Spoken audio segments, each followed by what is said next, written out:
غور کریں کہ یہ اتنا بھاری اور وزنی کلمہ ہے، یہ 7 آسمان اور 7 زمینوں سے بھی زیادہ بھاری، الحمدللہ بہت وزندار نیکی ہے، اور یہی وجہ ہے کہ سورۃ الفاتحہ کی اتنی عظمت ہے۔ اللہ رب العزت ہمیں اس کی کثرت سے تعریف کرنے والا بنائے، آمین۔ الحمدللہ کا کلمہ سب سے پہلے کس نے کہا تھا؟ حدیث میں اس کا ذکر ہے کہ آدم علیہ السلام نے کہا تھا۔ کب؟ جب اللہ نے آدم علیہ السلام کی تخلیق کی اور ان کے جسم میں روح ڈالی، تو سب سے پہلا کلمہ جو ان کی زبان پر آیا تھا وہ الحمدللہ ہی تھا۔ جنت میں پہنچنے کے بعد جنتیوں کی زبان پر یہی بات ہوگی، الحمدللہ الذی ہدانا لہذا الی الآخر، آیت کے آخری حصے تک۔ ایک دوسری آیت میں الحمدللہ الذی اذھب عنا الحزن کہیں گے، پھر اسی طرح وآخر دعوانا ان الحمدللہ رب العالمین، یہ بھی دہرائیں گے جنتی، اور یہ الفاظ تقریر کے آخر میں بھی پڑھی جاتی ہیں۔ قیامت کے دن سب سے پہلے جن لوگوں کو جنت کی طرف بلایا جائے گا وہ کون ہوں گے؟ وہ حمادون ہوں گے، یعنی اللہ کی تعریفیں کرنے والے۔ اللہ ہمیں ان لوگوں میں شامل کر دے، آمین۔ کیا پتہ چلا؟ یہی کہ جب بندہ اللہ کا شکر اور تعریف کرتا ہے تو اس کا یہ عمل اللہ کو بہت پسند آتا ہے، اسی لیے الحمدللہ کے ایک لفظ کی اتنی فضیلت اور اجر و ثواب بھی ہے۔ تو ہمیں اپنی زندگی کو اللہ کی تعریف کرتے ہوئے اور شکر گزاری میں گزارنا چاہیے۔ کچھ پریکٹیکل ایگزامپل سے مزید اس کو سمجھ لیتے ہیں۔ نبی صلی اللہ علیہ وسلم نے نیند سے بیدار ہوتے ہی جاگتے ہی کون سی دعا سکھائی ہے؟ الحمدللہ الذی احیانا بعدما اماتنا والیہ النشور، کیونکہ جاگتے ہی زندگی کی ایک نئے دن کی نعمت کے ملنے پر ہم دن کا آغاز الحمدللہ کہہ کر کرتے ہیں۔ دیکھیں یہاں پر دن کا آغاز ہے لیکن بسم اللہ اس میں نہیں پڑھیں گے، الحمدللہ کہہ کر اٹھیں گے، اس لیے کہ نبی صلی اللہ علیہ وسلم عمل یہی تھا اور تاکید ہمیں یہی ملی ہے۔ نبی صلی اللہ علیہ وسلم نے فرمایا، دنیاوی معاملات میں اپنے سے کمزور لوگوں کو دیکھو، اس سے تمہارے اندر شکر گزاری پیدا ہوگی، اور دینی معاملات میں اپنے سے اوپر والوں کو دیکھو۔ ہم اس کے ٹھیک اپوزٹ چیز کرتے ہیں۔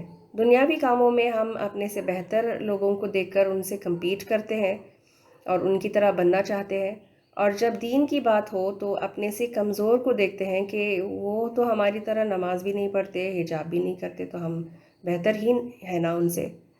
اللہ ہمیں صحیح عمل کی توفیق دے۔ نعمت کو بڑھانے اور محفوظ کرنے کا راز بھی شکر گزاری میں ہے۔ دلیل کیا ہے اس چیز کی؟ قرآن کی آیت لَإِن شَكَرْتُمْ لَأَزِيدَنَّكُمْ، اگر تم شکر کرو گے تو میں تمہیں زیادہ دوں گا اور مزید دوں گا۔ اس کا کیا مطلب ہے؟ ہم جب کسی بھی نعمت کا شکر ادا کرتے ہیں، اس کے لیے الحمدللہ کہتے ہیں، تو اللہ اس نعمت میں برکت ڈال دیتے ہیں اور اس کو بڑھا بھی دیتے ہیں۔ اپنی کچھ نعمتوں کو گنوائیں ذرا۔ خوبصورتی، مال، صحت، عافیت، گھر اور گھر والے، والدین، دین اسلام، علم، رزق، اپنا یہ فون، انٹرنیٹ، گاڑیاں، رزق، یہ لسٹ ختم ہی نہیں ہو سکتی۔ اتنی نعمتوں سے ہمیں نوازتا ہے اللہ تعالیٰ کہ ہم انہیں شمار بھی نہیں کر سکتے، گن نہیں سکتے۔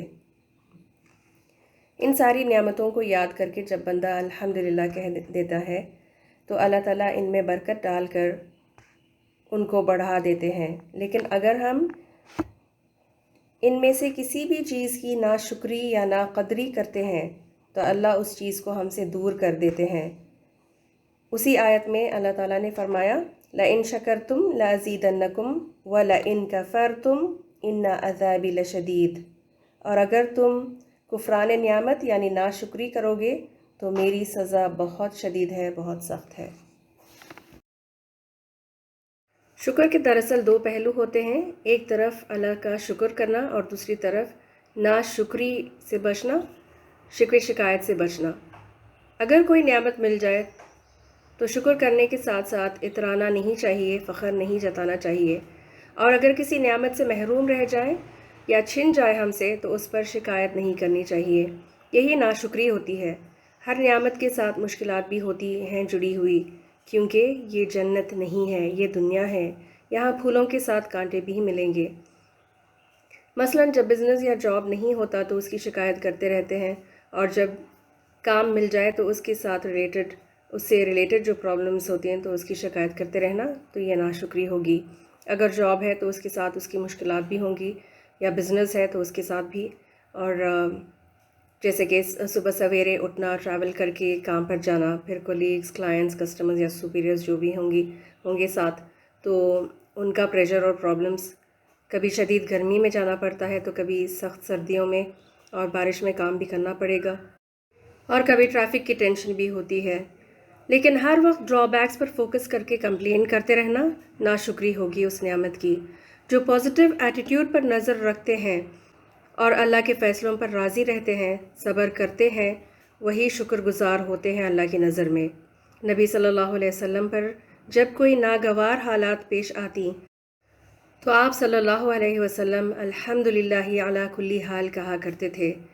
نعمتوں بھری زندگی ملے تو فخر جتانا نہیں چاہیے، اور نعمتیں کم ہوں تو صبر کا دامن تھامے رکھیں۔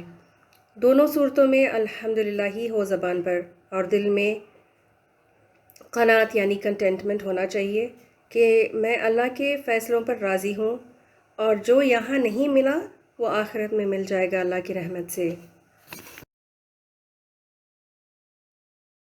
الحمدللہ کے بعد اللہ نے اپنی دوسری خصوصیت کے ذریعے اپنا تعارف فرماتے ہیں۔ الہ برحق، اللہ کے ذاتی نام کے بعد رب کا ذکر ہے۔ رب کہتے ہیں خالق، مالک، رازق اور مدبر کو، یعنی پیدا کرنے والا، پالنے والا، پرورش کرنے والا، سارے فیصلے کرنے والا، پلاننگ کرنے والا، یہ سارے معنی شامل ہیں اس میں۔ اللہ کس کس کا رب ہے؟ العالمین کا، تمام جہانوں کا، یعنی صرف دنیا کا ہی نہیں، سارے سیارے ستاروں کا، سورج کا، اپنی گیلیکسی جو ملکی وے گیلیکسی ہے، اور اس جیسی جتنی بھی گیلیکسیز ہیں کائنات میں، ان سب کا رب ہے، ان سب کو پالنے والا اور نشو و نما دینے والا، اور ان کے رہن سہن، رہائش، رہنمائی، سارے کام جو ہے اللہ کے ذمے ہیں۔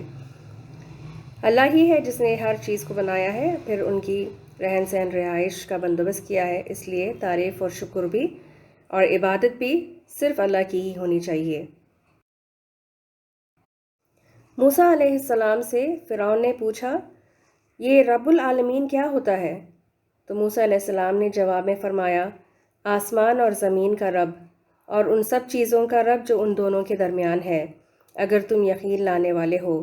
پھر آگے کہا، تمہارا رب بھی اور تمہارے آبا و اجداد کا بھی، یعنی تمہارے باپ دادا کا بھی جو گزر چکے ہیں، مشرق اور مغرب کا اور جو کچھ ان کے درمیان ہے، سب کا رب ہے، اگر آپ لوگ کچھ عقل رکھتے ہو۔ یہ سورہ الشعراء آیت نمبر 23 سے لے کے 28 تک کی آیات ہیں، جس کا ترجمہ میں نے ابھی آپ کو سنایا تھا۔